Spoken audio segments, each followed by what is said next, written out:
The lord.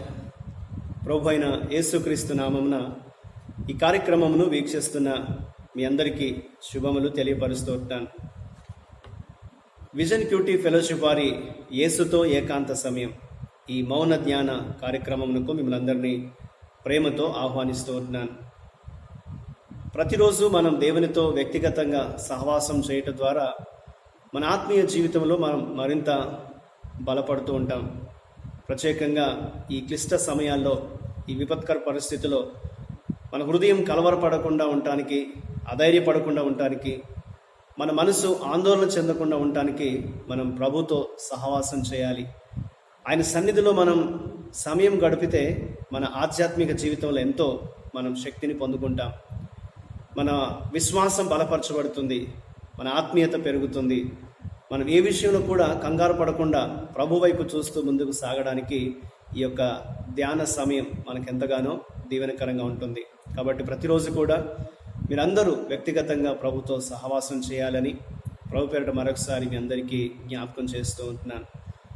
మనం సామెతల గ్రంథం నుండి ధ్యానాలు వింటూ వస్తున్నాం. ఈరోజు మన ధ్యానం కొరకు ఏర్పాటు చేయబడినటువంటి లేఖన భాగము సామెతల గ్రంథము 6వ అధ్యాయము 20వ వచనం నుండి 35వ వచనం వరకు. ఈ భాగంలో నుండి నేను 20వ వచనం నుండి 24వ వచనం వరకు మీకు చదివి వినిపిస్తాను. నా కుమారుడా, నీ తండ్రి ఆజ్ఞను గైకొనుము, నీ తల్లి ఉపదేశమును త్రోసివేయకుము. వాటిని ఎల్లప్పుడూ నీ హృదయమునందు ధరించుకొనుము, నీ మెడ చుట్టూ వాటిని కట్టుకొనుము. నీవు త్రోవను వెళ్ళినప్పుడు అది నిన్ను నడిపించును, నీవు పండుకొనున్నప్పుడు అది నిన్ను కాపాడును, నీవు మేలుకొనున్నప్పుడు అది నీతో ముచ్చటించును. ఆజ్ఞ దీపముగాను ఉపదేశము వెలుగుగాను ఉండును. శిక్షార్థమైన గద్దింపులు జీవ మార్గములు. చెడు స్త్రీ యొద్దకు పోకుండాను, పరస్త్రీ పలుకు ఇచ్చకపు మాటలకు లోబడకుండాను అవి నిన్ను కాపాడును.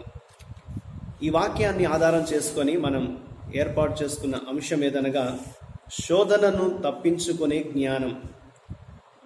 The wisdom of avoiding temptation. దేవుని పిల్లలమైన మనము జ్ఞానం యొక్క బోధలకు లోబడాలని సొలొమోను మనల్ని వేడుకుంటూ ఉన్నాడు. ఈ వాక్యం సారాంశం అంతా కూడా మనం ఆలోచన చేసినప్పుడు మనల్ని ఈ జ్ఞానము సరి అయినటువంటి జీవ మార్గంలో నడిపిస్తుంది కనుక, ఇది మనకు ఒక వెలుగును అందిస్తుంది. కాబట్టి మనల్ని నడిపించి భద్రపరిచేటువంటి ఈ జీవ మార్గాన్ని, ఈ వెలుగు మార్గాన్ని మనం వెంబడించాలని సొలొమోను తెలియజేస్తూ ఉన్నాడు. మన చుట్టూ పాపము చేత ఆవరించబడ్డప్పుడు ఈ జ్ఞానపు మాటలు మన హృదయాలను, మన శరీరాలను పాపములో పడిపోకుండా కాపాడుతూ ఉంటాయి. సొలొమోను వ్యభిచార సంబంధమైన పాపాన్ని గురించి మాట్లాడుతున్నాడు. వ్యభిచారము మన ఆత్మల్ని అలాగే శరీరాల్ని నష్టపరిచే భయంకరమైన పాపము. ప్రజలు వ్యభిచార సంబంధమైనటువంటి శోధనను అధిగమించుట్లో విఫలమై వ్యభిచారం చేస్తే వారు దేవుని చేత ఏర్పాటు చేయబడినటువంటి హద్దులను మీరిన వారు అవుతారు. దేవుడు ఏర్పరిచినటువంటి క్రమాన్ని వారు అతిక్రమించిన వారు అవుతూ ఉంటారు. ఆ రీతిగా వారికి సిగ్గు, దరిద్రము, అలాగే వారి సంబంధాలని నాశనం చేసుకునే పరిస్థితి వారికి రిజల్ట్గా, ఫలాలుగా వారు పొందుతూ ఉంటారు. కాబట్టి మనం ఈ వాక్యాన్ని, ఈ సారాంశాన్ని అంతటిని కూడా ఆలోచన చేసినప్పుడు మనం శోధనను తప్పించుకోవాలి అని అంటే, మన చుట్టూ ఆవరించి ఉన్నటువంటి ఈ యొక్క చెడుకు మనం దూరంగా ఉండాలి అని అంటే జ్ఞానాన్ని మనం పొందాలి. దేవునిచ్చేటువంటి వాక్య జ్ఞానం చేత మనల్ని మనం కట్టుకోవాలి, నడిపించుకోవాలి అనేది దేవుడు మనకు జ్ఞాపకం చేస్తూ ఉన్నాడు. ఈ వాక్య భాగంలో దేవుడు మనకు ఏమై ఉన్నాడు అని మనం ఆలోచన చేస్తే 21 నుంచి 23 వచనాలు, దేవుడు మన జీవిత ప్రయాణంలో తన జ్ఞానపు మాటల ద్వారా మనతో కలిసి నడవాలని ఆశిస్తూ ఉన్నాడు. ఈ జీవిత ప్రయాణంలో దేవుడు ఎప్పుడు మనతో ఉండాలి, ఆయన వాక్కు చేత మన జీవిత ప్రయాణాన్ని నిర్దేశించాలని దేవుడు ఆశిస్తూ ఉన్నాడు. కాబట్టి మనం దేవుడిని నడిపించడానికి అవకాశం ఇవ్వాలి. మనం సత్యాన్ని, నైతికతను మర్చిపోయి మన స్వయం మీద మనం దృష్టి సారించినట్లయితే ఈ మానవ కేంద్రీకృత ప్రపంచంలో జీవితాన్ని మనం కట్టుకోలేం. కాబట్టి ఈ జీవితాన్ని పట్టుకొనుటకు ఏకైక మార్గం సత్యవాక్యాన్ని చేపట్టడమే అని మనం గుర్తుంచుకోవాలి. నీ జీవితాన్ని సరిగ్గా నువ్వు కాపాడుకోవాలి అని అంటే, సరైన మార్గంలో నడిపించుకోవాలనంటే దేవుని వాక్యాన్ని, ఈ సత్యవాక్యాన్ని నీవు చేపట్టాలి. అందుకని అంటాడు, జీవవాక్యమును నీవు చేపట్టినట్లయితే అది నీకు జీవము గనుక దాన్ని పొంది ఉండుము అంటాడు. అది నేను జీవ మార్గంలో నడిపిస్తుంది అనేది దేవుని వాక్యంలో మనం చదువుతూ ఉంటాం. 30 నుండి 32 వచనాలు మనం చదివినట్లయితే, భౌతిక సంపదలను దొంగిలించడం యొక్క ఆ ఉల్లంఘనకు పరిహారం చెల్లించడం ద్వారా అది పరిష్కరించబడుతుంది. కానీ ఆధ్యాత్మికంగా మనం దొంగతనం యొక్క అతిక్రమాన్ని పరిష్కరించడం చాలా కష్టం. ఎందుకంటే నీవు ఆధ్యాత్మికంగా పతనమైపోతే అది నీ ఆత్మను నాశనం చేస్తుంది.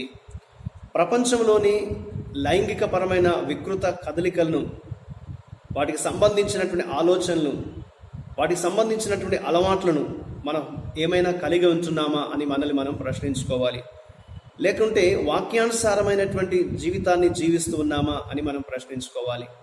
కాబట్టి సమయంలో ఈ లోకంలో ఉన్నటువంటి వింత పోకడలకు విశ్వాసిగా మనం ఏమాత్రం కూడా అవకాశం ఇవ్వకూడదు. దేవుడు మనకు ఏ పద్ధతి అయితే దేవుని మాటల ద్వారా మనకు వాక్యంలో బోధిస్తున్నాడో దాన్ని మనం అనుసరిస్తూ మన జీవితాన్ని కట్టుకోవాలి. కాబట్టి మన జీవితము ఈ లోకంలో ఎటు తొలగిపోకుండా దేవుని మార్గమందు నిలకడగా ఉండేటట్లు చూసుకోవాలనేది దేవుడు మనకి వాక్యం ద్వారా జ్ఞాపకం చేస్తున్నాడు.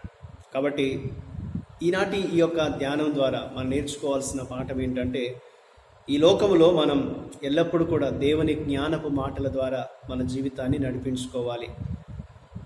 చెడు మనల్ని సులభంగా ఆకర్షించవచ్చు, కానీ అది చివరకు మనల్ని నాశనానికి నడిపిస్తుంది. కాబట్టి చెడును మనం వదులుకొని దేవుని మార్గాన్ని అనుసరించే జ్ఞానాన్ని మనం దేవుని నుండి పొందాలి. ఆ జ్ఞానపు మాటలు నీ హృదయంలో నువ్వు భద్రపరుచుకుంటే నువ్వు దేవునికి దగ్గరగా ఉండగలుగుతూ ఉంటావు. కాబట్టి మనం ఎటువంటి ఆలోచనలతో, ఎటువంటి అలవాట్లతో మన జీవితాన్ని మనం జీవిస్తున్నామో పరిశీలించుకుందాం. దేవునికి ఇష్టమైనటువంటి బిడలంగా, ఆయనను కలిగి జీవించేటువంటి వారముగా, ఆయన యొక్క మాటల్ని హృదయంలో భద్రపరుచుకొని మన జీవితాన్ని నడిపించుకునే వారంగా ఉంటే మనం ఆధ్యాత్మికంగా ఏ విధమైనటువంటి పరిస్థితిలోకి మనం వెళ్ళిపోకుండా నిలకడగా ఉంటాం. దేవుని సన్నిధిలో మనం బలపడతాం, ప్రభువుకు మహిమకరంగా జీవిస్తాం. ఆ రీతిగా దేవుడు మనల్ని నడిపించినట్లు దేవునికి మనం ప్రార్థన చేద్దాం. మా ప్రియ పరలోకపు తండ్రి, నీ వాక్యమును మా హృదయాల్లో చెక్కుకొనడం ద్వారా ఈ లోకంలో ఉన్నటువంటి చెడుకి, లైంగికపరమైన శోధనకి మేము దూరంగా ఉండటానికి, వాటిని జయించటానికి మాకు సహాయం చేయండి. మా జీవితాన్ని ఎల్లప్పుడూ కూడా నీ మార్గంలో వర్ధిల్ల చేయమని, నీతో సన్నిహితమైనటువంటి సంబంధాన్ని కలిగి పాపానికి దూరముగా నీకు మహిమకరంగా మేము జీవించగలడానికి, సత్యవాక్యాన్ని చేపడుతూ మా జీవితాన్ని కట్టుకోవడానికి మాకు సహాయం చేయమని యేసు నామములో ప్రార్థిస్తున్నాను తండ్రి, ఆమేన్. ప్రియులారా, మీరు సమయం తీసుకొని ఈ యొక్క ధ్యానాన్ని విన్నందుకు మీ అందరికీ ప్రత్యేకమైన వందనాలు. ప్రతిరోజు మీకు అందించబడుతున్న ఈ యొక్క డైలీ రిఫ్లెక్షన్స్ ద్వారా మీరు పొందేటువంటి మీ యొక్క అనుభవాల్ని మాతో పంచుకోవాల్సిందిగా కోరుతూ ఉంటున్నాను. ప్రభు కృప మీ అందరికీ తోడయుండి నడిపించును గాక. ఆమేన్.